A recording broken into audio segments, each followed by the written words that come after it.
Bienvenidos. Vamos a- a tratar de culminar el estudio que estamos haciendo sobre el perdón, la reconciliación, todo lo que estamos hablando en estos distintos vídeos sobre este estudio.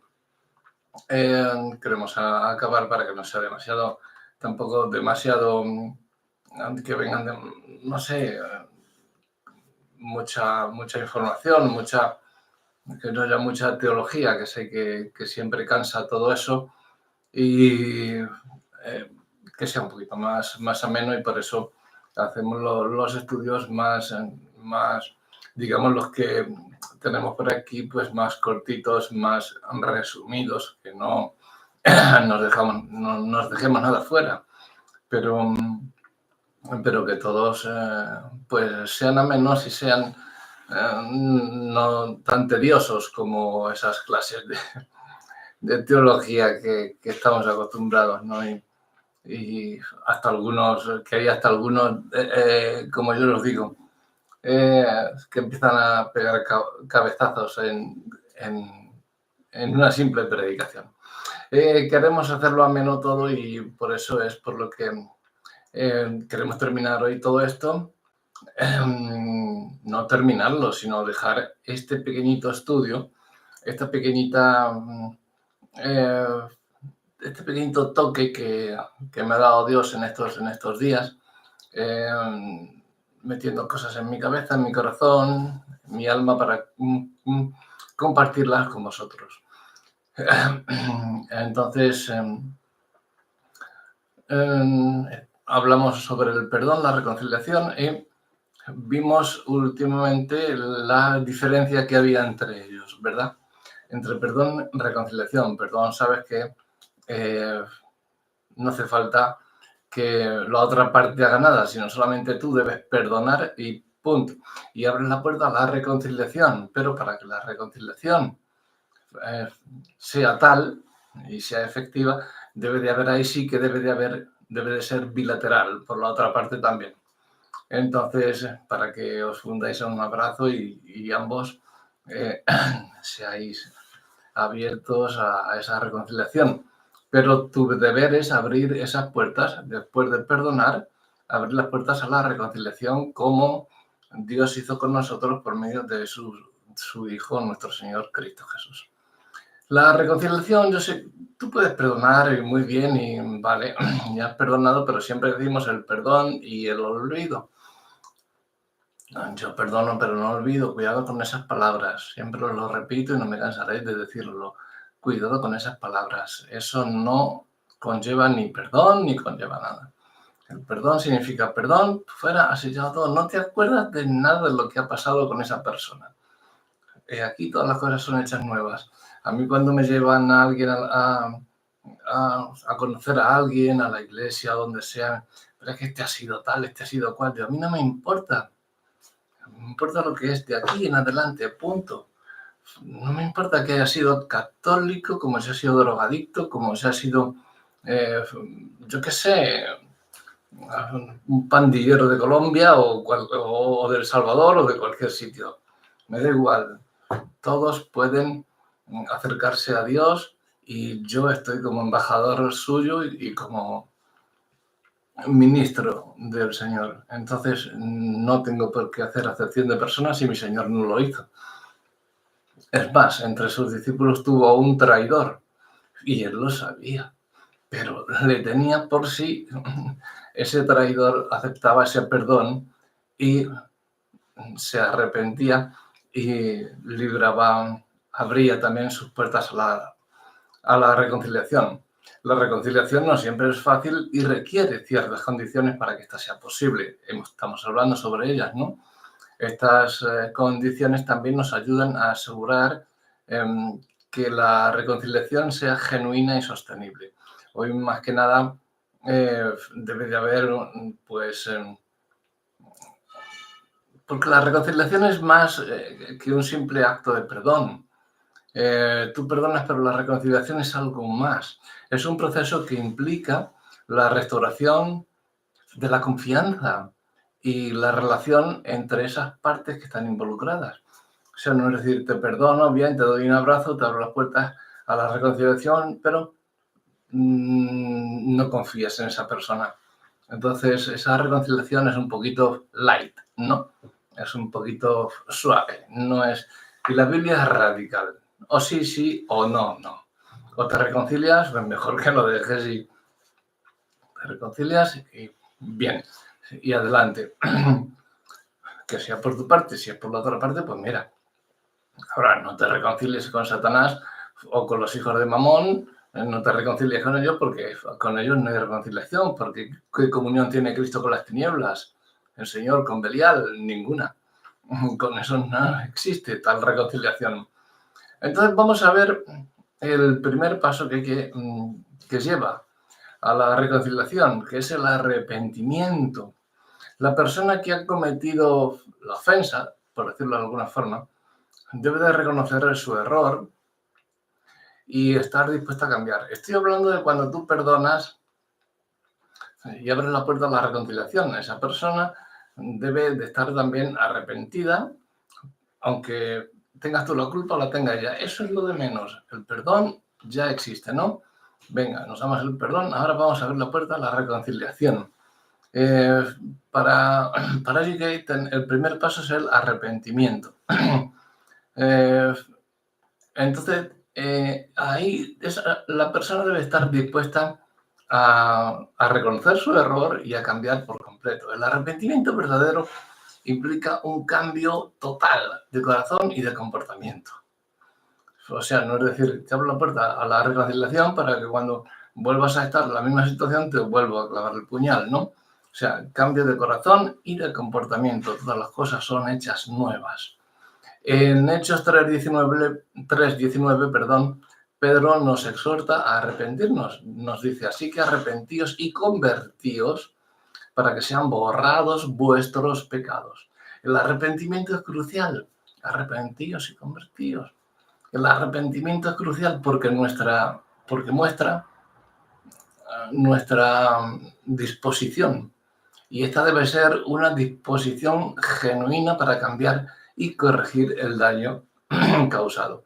El arrepentimiento no solo implica pedir perdón, sino también demostrar con tus hechos, con tus actos, que has cambiado. Un ejemplo, si quieres, te puedo dar un ejemplo bíblico de verdadero arrepentimiento en la historia de Zaqueo.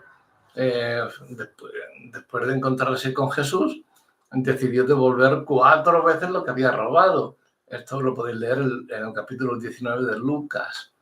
Pero esto en concreto, cuando dijo esto, Zaqueo está en el versículo 8. El versículo 5 es muy importante y sacamos de él Lucas 19:5 sobre Zaqueo. Zaqueo quiso conocer a Cristo y tenía ese deseo y fue Cristo quien le dijo, Zaqueo, baja y tal. Y cuando entró en su casa, él dijo, devuelvo cuadruplicado todo lo que he robado, o sea, todos mis bienes, y a quien haya robado algo se le devuelvo cuadruplicado. Pues todo lo que tenía era un producto del robo, porque Zaqueo era el jefe de los publicanos. O sea, imaginaos, si estaban robando a su propio pueblo, nadie los quería, pues se quedaba sin nada, pero conoció a Cristo y todo eso lo tuvo por basura para ganar a Cristo. Entonces, que es muchísimo, infinitamente más valioso. Entonces, este acto de restitución mostró su arrepentimiento genuino. No solamente hay que decirlo con palabras, sino respaldarlo con hechos. Nuestro arrepentimiento y esa relación de reconciliación. Tienes que mostrar tu arrepentimiento genuino y tu deseo de reconciliarte con aquellos a quienes hayas perjudicado. Por otra parte tenemos el perdón, ¿no? Que la segunda condición es el perdón. El primer paso es arrepentimiento para la reconciliación, pero el segundo es el perdón. Hay algunos que lo ponen primero perdón, luego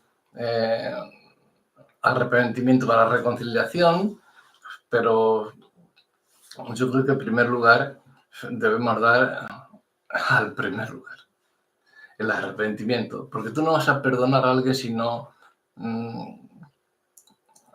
estás arrepentido de lo que has hecho. No vas a pedir perdón a alguien si no estás arrepentido.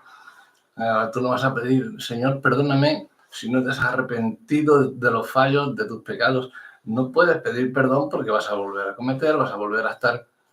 Dios está ahí para perdonarte, siempre está con las puertas abiertas, pero va a llegar un día en que, plum, esas puertas se van a cerrar. Entonces, y depende también con el ánimo que lo estés haciendo, ¿no? Por eso yo pongo el arrepentimiento en primer lugar para la reconciliación. El arrepentimiento en primer lugar. En segundo, el perdón. La segunda condición para la reconciliación es el perdón. La persona ofendida debe estar dispuesta a perdonar también sinceramente. Si se ha arrepentido sinceramente, perdona sinceramente. Este perdón no debe ser ni forzado ni superficial, sino que sea genuino, de corazón.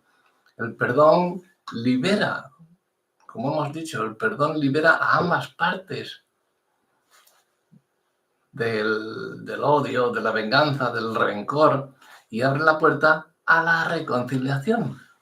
En Marcos 11:25 Jesús nos dice, y cuando estéis orando, perdonad si tenéis algo contra alguno, para que también vuestro Padre que está en los cielos os perdone a vosotros vuestras ofensas. Marcos 11:25.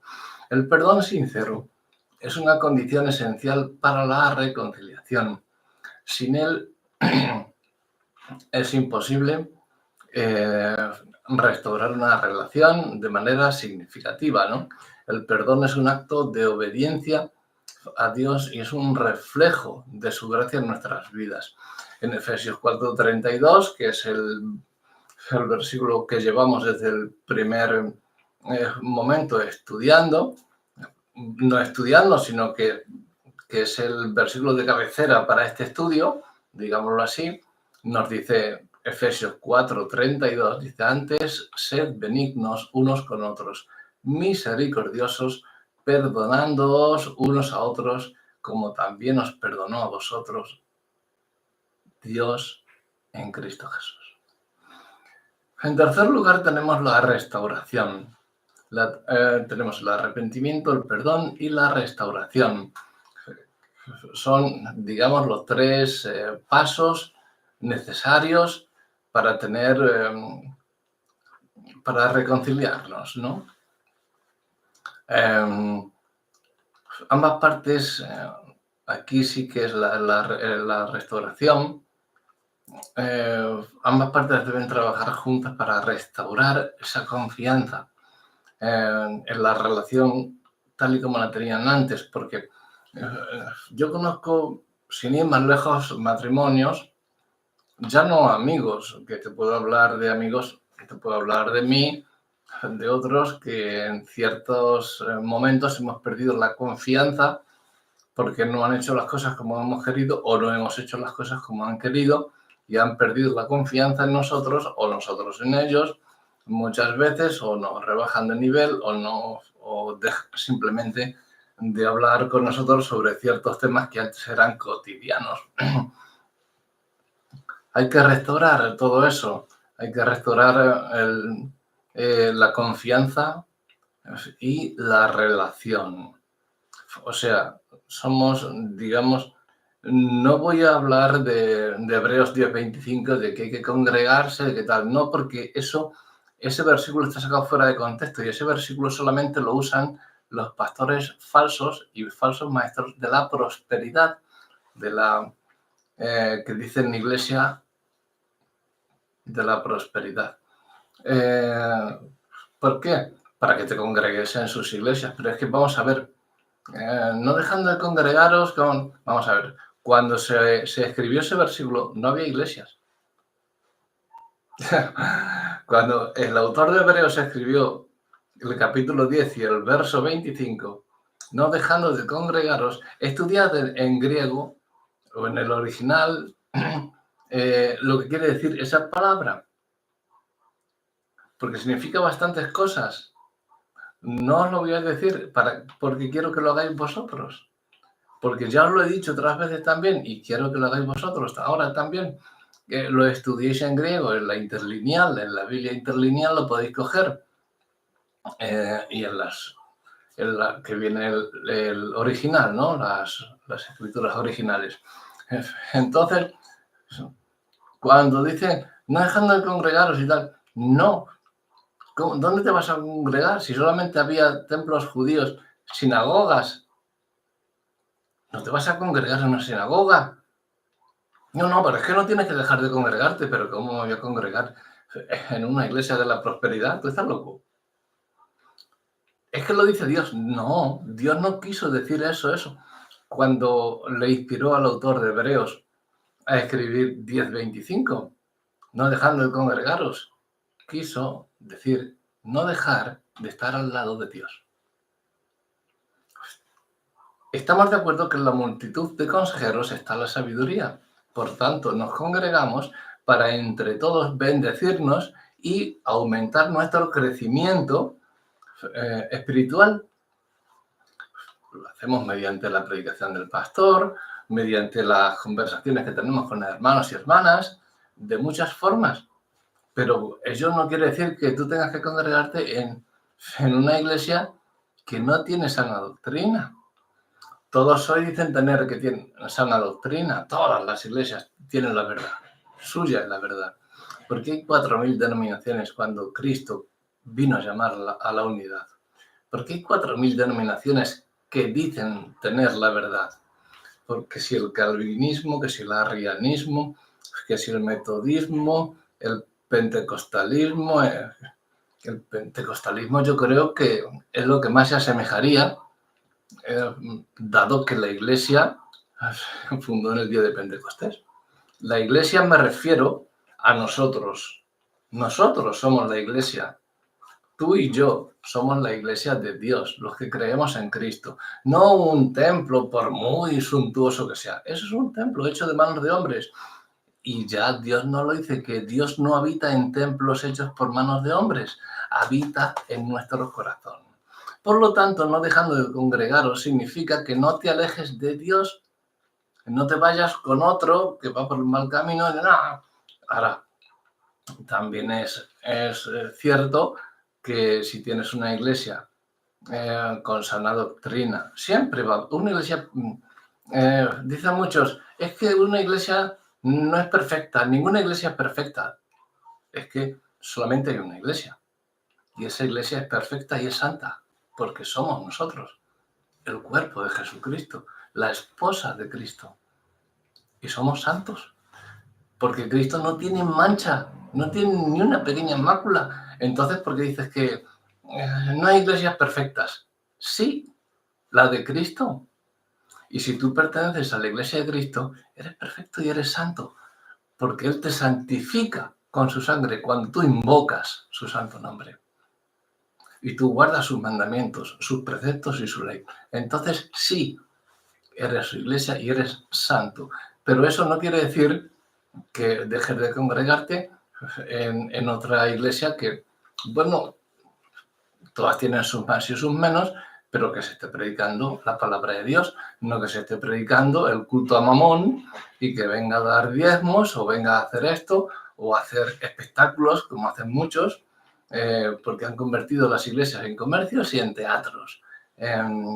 Espectáculos para esto, espectáculos para lo otro, restaurantes que tienen las mismas iglesias, que están, yo no digo que esté mal, pero yo no veo cuando Jesús predicaba, no veo que estuviesen allí pasando la cesta de las ofrendas, o no veo nada de eso, o que se pusiesen a danzar y a bailar allí entre todos ellos, ¿no?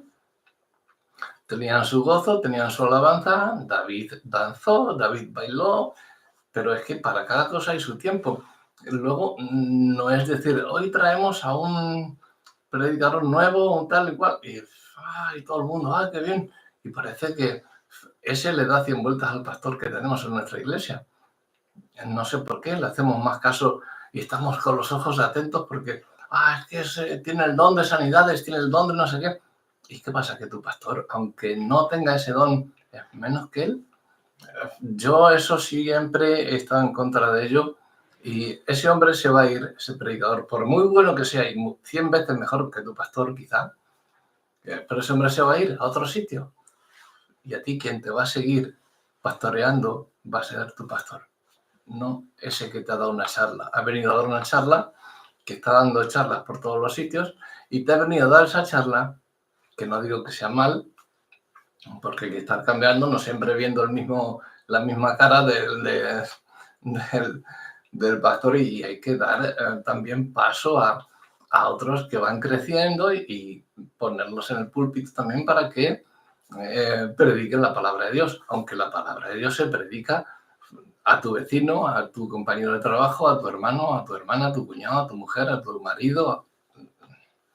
Pero bueno, entonces eso de congregarnos, que tal y que cual, tú puedes congregarte en tu casa y hoy más en día, con lo que tenemos, el Internet, que el Señor nos ha dado, el Internet, que puede llevar a muchos a la perdición, porque ya sabemos cómo está el Internet, lleno de mierda, de basura, pero es muy bueno también si lo sabes usarlo correctamente y los llevas, sirve para llevar como el mandamiento que Dios nos dio.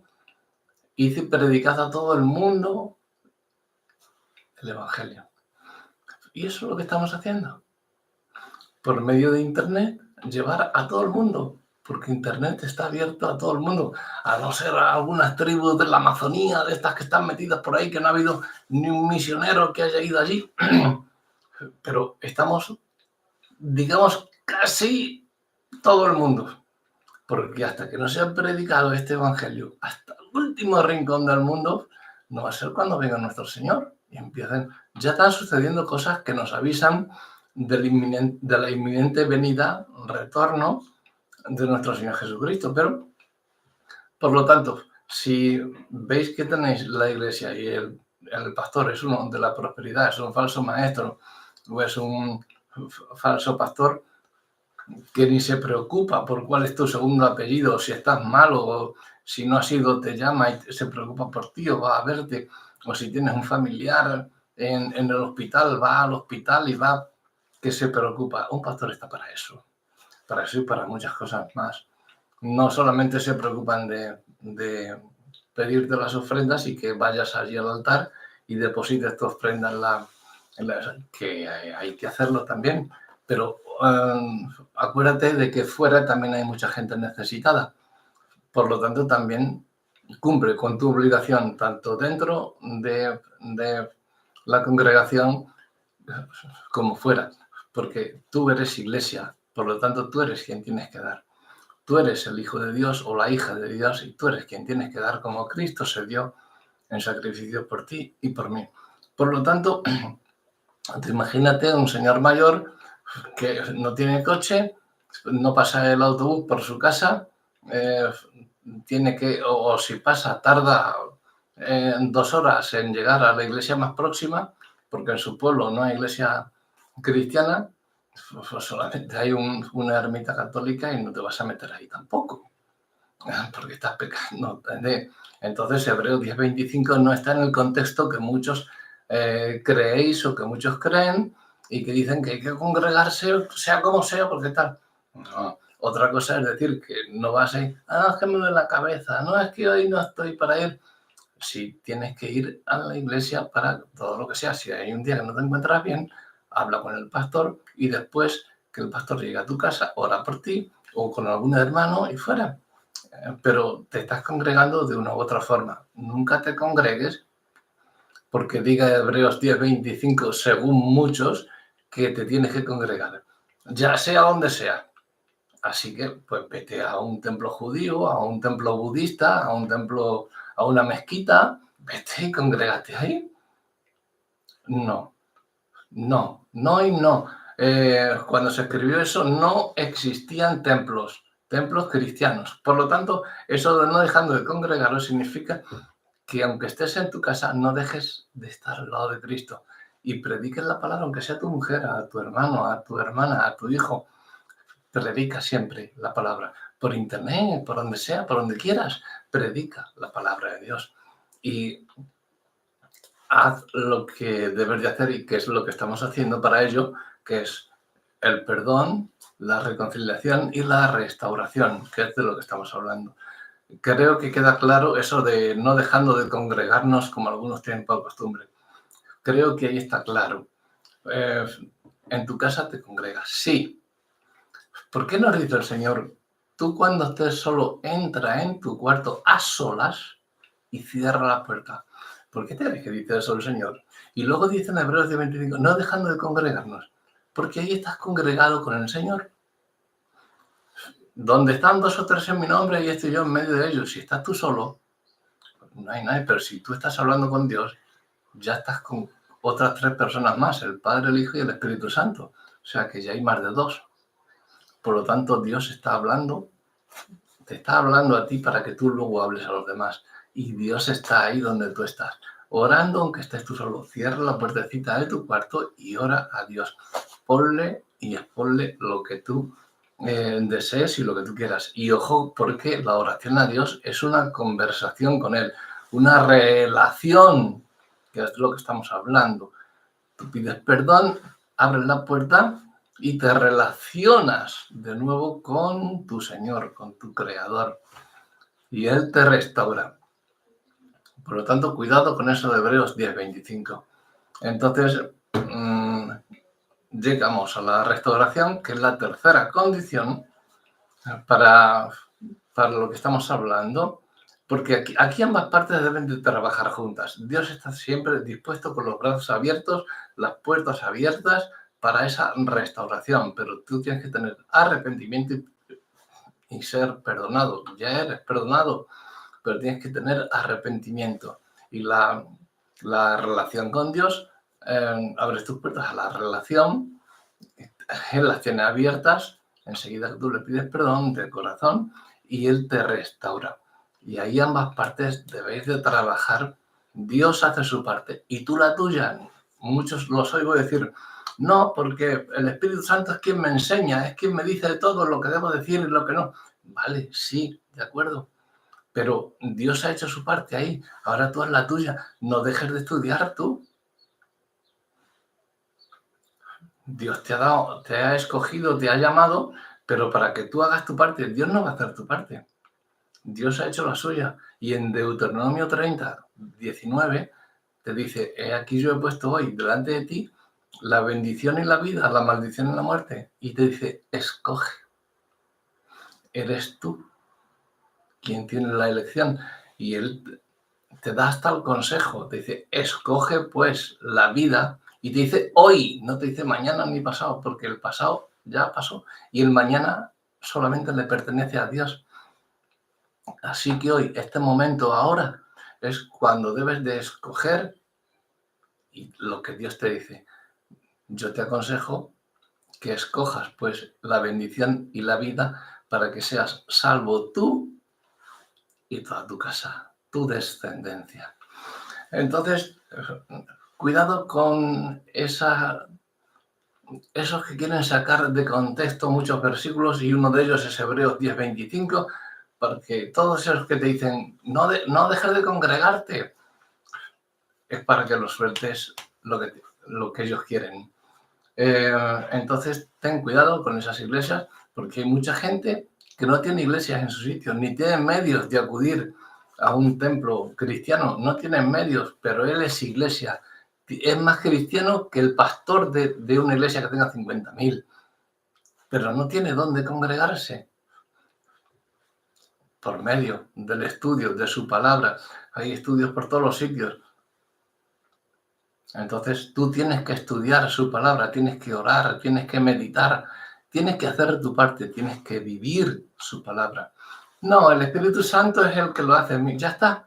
No, eso lo hace el perezoso, del que nos habla el libro de Proverbios.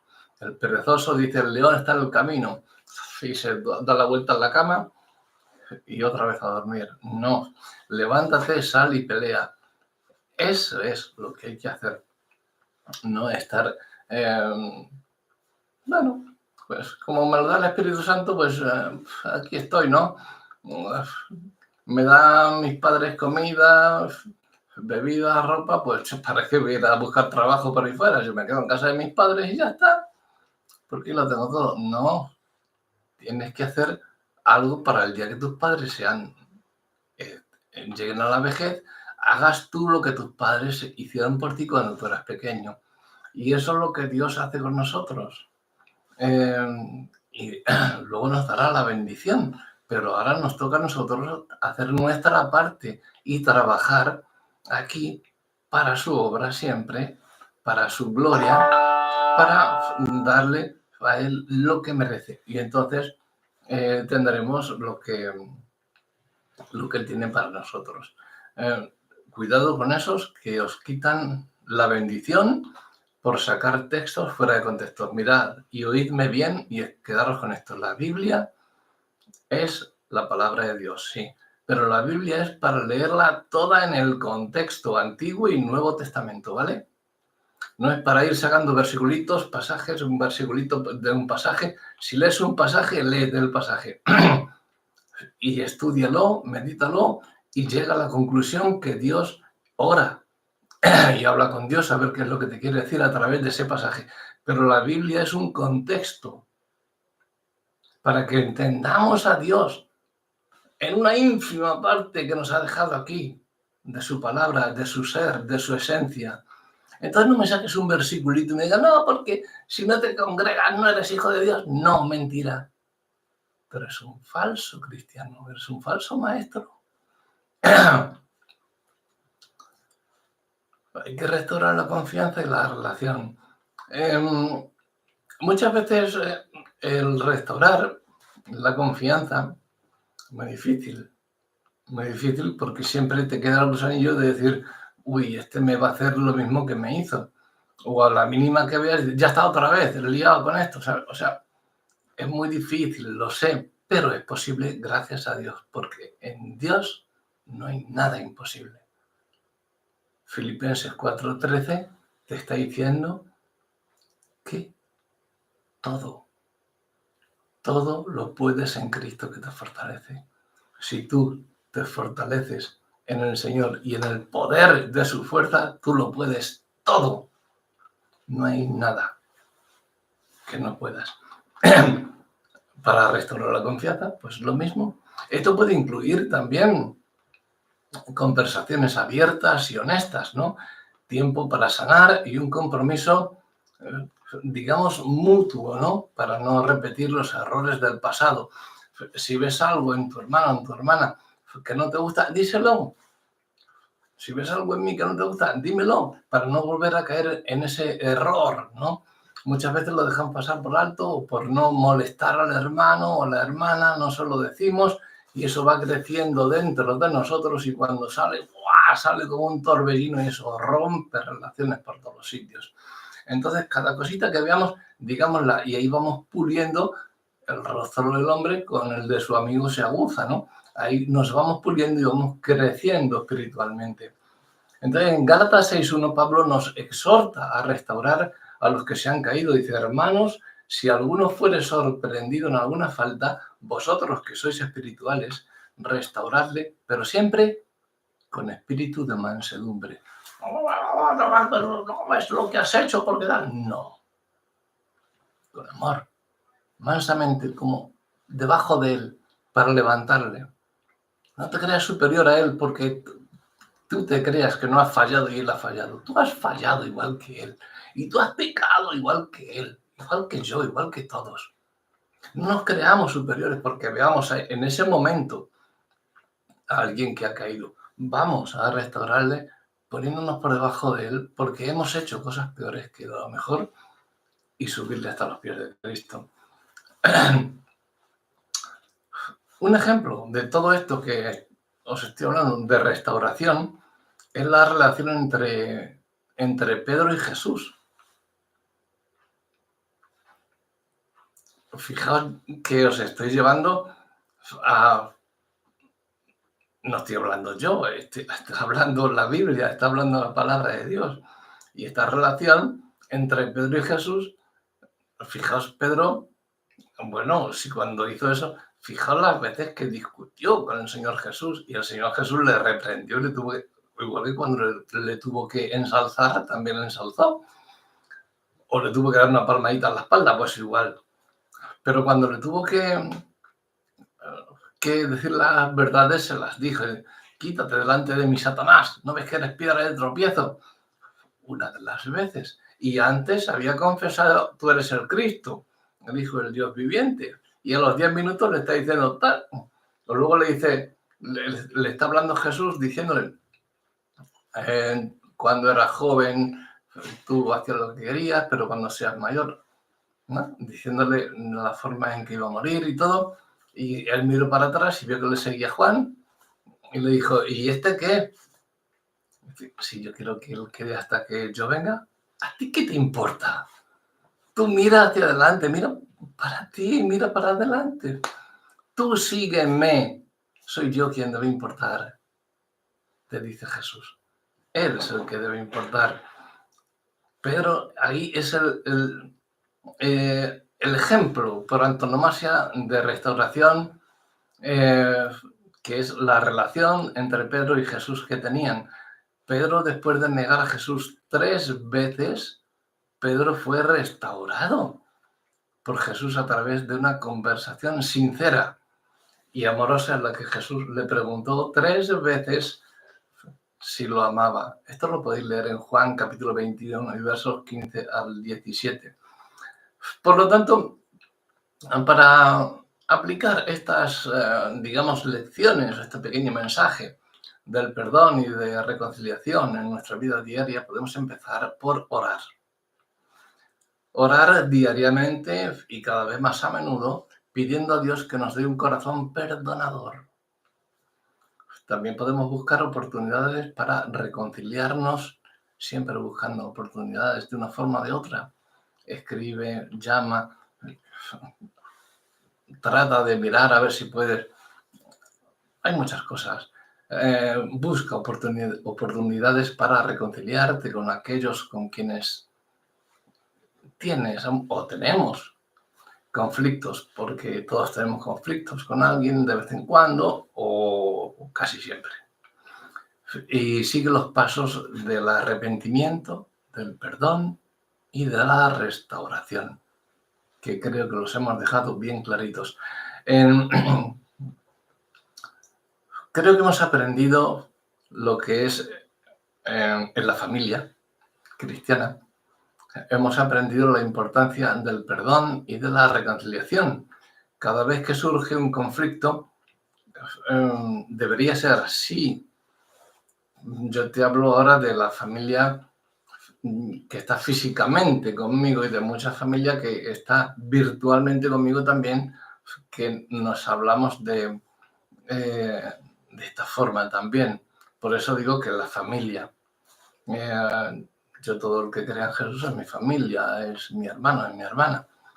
Ya luego ya nos dedicaremos a los gentiles, ¿no? Pero ahora a los cristianos, bueno, que somos los gentiles, pero cristianos, no de la circuncisión. Entonces, estamos circuncidados de corazón, no de carne, en nuestro prepucio. Porque si circuncidaban a los hombres en el prepucio carnalmente, ¿qué hacían con las mujeres? ¿No estaban circuncidadas? Pues eso hizo Cristo, circuncidar tanto a mujeres como a hombres en nuestro corazón. Es la circuncisión espiritual, de que pertenecemos al pueblo de Dios. Somos la Iglesia de Cristo. Sobre esto habría que hablar de diferentes temas, ¿no? El pueblo de Dios, el Antiguo Testamento, el pueblo que salió de los lomos de Jacob, Israel, el espiritual, no el Israel del país, sino el Israel, ese es el pueblo de Dios. Y nosotros somos la Iglesia de Jesucristo, la Iglesia de Cristo, no de los santos de los últimos días, de eso. Esos son adventistas, esos son una secta. Nosotros somos cristianos que seguimos el Evangelio de Cristo. ¡Punto! No te salgas de ahí. No te salgas. El Evangelio es muy sencillo. Juan 3:16. Ya está. No hay más. No hay otra cosa, predica eso. Nada más, esfuérzate, sé valiente y ya está. Y aplica lo que estamos diciendo. Hay que esforzarse mucho para resolver los problemas de manera pacífica y amorosa, pero siempre siguiendo los principios bíblicos. Es difícil, pero no imposible, porque todo lo podemos en Cristo que nos fortalece, ¿no? Filipenses 4:13. Esta práctica ha fortalecido nuestras relaciones cuando llegamos a hacerlo, lo que yo te digo, que en nuestra familia lo hemos hecho. Entonces, cuando surge un conflicto, pues nos esforzamos, uno por decirle lo que ha pasado al otro y el otro se esfuerza por entender y por saber, creer que el que se lo está diciendo por su propio bien y que no sale de él, sino que es el Señor quien le está hablando. Entonces hay que resolverlo de manera pacífica y amorosa, siguiendo siempre esos principios bíblicos que estamos hablando. Esta práctica va a fortalecer nuestras relaciones y nos acerca mucho más a Dios. En mi vida, personalmente, he encontrado el perdón y la reconciliación.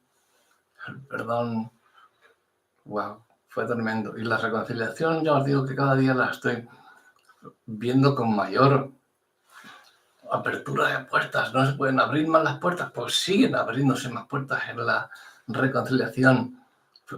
Y no solo me liberan del rencor, sino que también me traen paz y me traen sanidad a mi alma. Cuando aplico estos principios, he visto cómo Dios transforma mis relaciones y me ayuda a vivir en armonía con los demás. Aplicar el perdón y la reconciliación en nuestra vida diaria requiere humildad. Está fuera de toda duda. Requiere humildad y disposición para cambiar.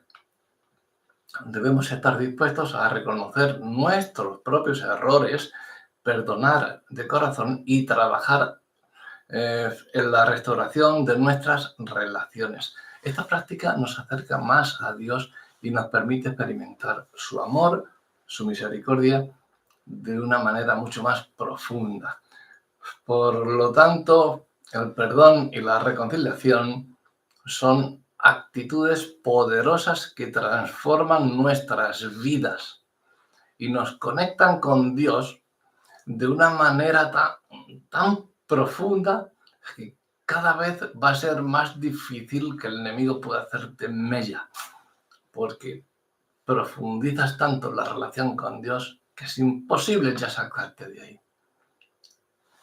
A través, quizá puede ser, ojalá, así se lo pido a Dios, que a través de este estudio bíblico, de esta predicación que estamos dando, y este estudio bíblico sobre el perdón y la reconciliación, creo que hemos visto cómo el mismo perdón y la misma reconciliación están arraigados en la enseñanza de la Biblia y cómo podemos aplicarlos también en nuestra vida diaria.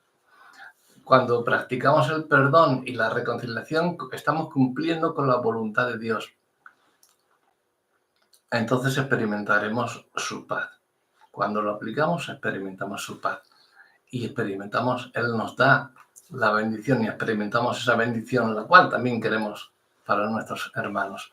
Yo te animo a que cultives un corazón perdonador, que busques la reconciliación con aquellos con quien tienes algún tipo de conflicto, que el perdón y la reconciliación sean una luz que brille en tu vida y en la vida de quienes te rodean. En la vida cotidiana yo personalmente he aprendido que el perdón y la reconciliación son claves para una vida llena de paz y llena de gozo. Mi oración es que cada uno de vosotros, de vosotras, de nosotros en general, de todos nosotros, podamos encontrar razones para perdonar, para reconciliarnos cada día y que esta actitud, porque no es a lo mejor solamente un día, sino vienen a lo mejor otros días, pues que cada día nos perdonemos y nos reconciliemos cada día, cada momento, cada instante, y que esta actitud transforme nuestras vidas y nuestras relaciones. acercarnos siempre más a Dios. Por lo tanto, que esto nos inspire, que os inspire a vivir con corazones perdonadores y a buscar la reconciliación en todas nuestras relaciones, porque al hacerlo estamos reflejando la misericordia y el amor de Dios en un mundo que lamentablemente está perdido y por eso necesita tanto de ese amor y de esa reconciliación. Que seas tú también uno de ellos. Yo se lo pido a Dios, que yo sea uno de esos elegidos. Pídeselo tú también, porque te va a acercar más a Dios a la vez que a tus hermanos y hermanas y vas a ganar almas en este mundo caído, vas a ganar almas para llevarlas a Cristo. Que Él pues te siga bendiciendo para siempre y que te conceda esa bendición. Pídele, ora, no dejes de orar, pídele con sinceridad y perdona, abre tus puertas a la reconciliación, al arrepentimiento y a esa relación perdida que tienes con quien tú tengas. Como todos tenemos alguna relación rota por ahí, pidamos a Dios que nos dé ese don para llegar hasta esas personas que, aunque hayan tenido ellas las culpas, nuestro deber es perdonar y darnos a él perdonar como si nosotros tuviésemos la culpa, porque la tenemos siempre. Perdonar y pedir perdón, abrir las puertas a la reconciliación y a la relación, que volvamos a relacionarnos, porque nuestro Dios es un Dios de relación. Que Él os bendiga.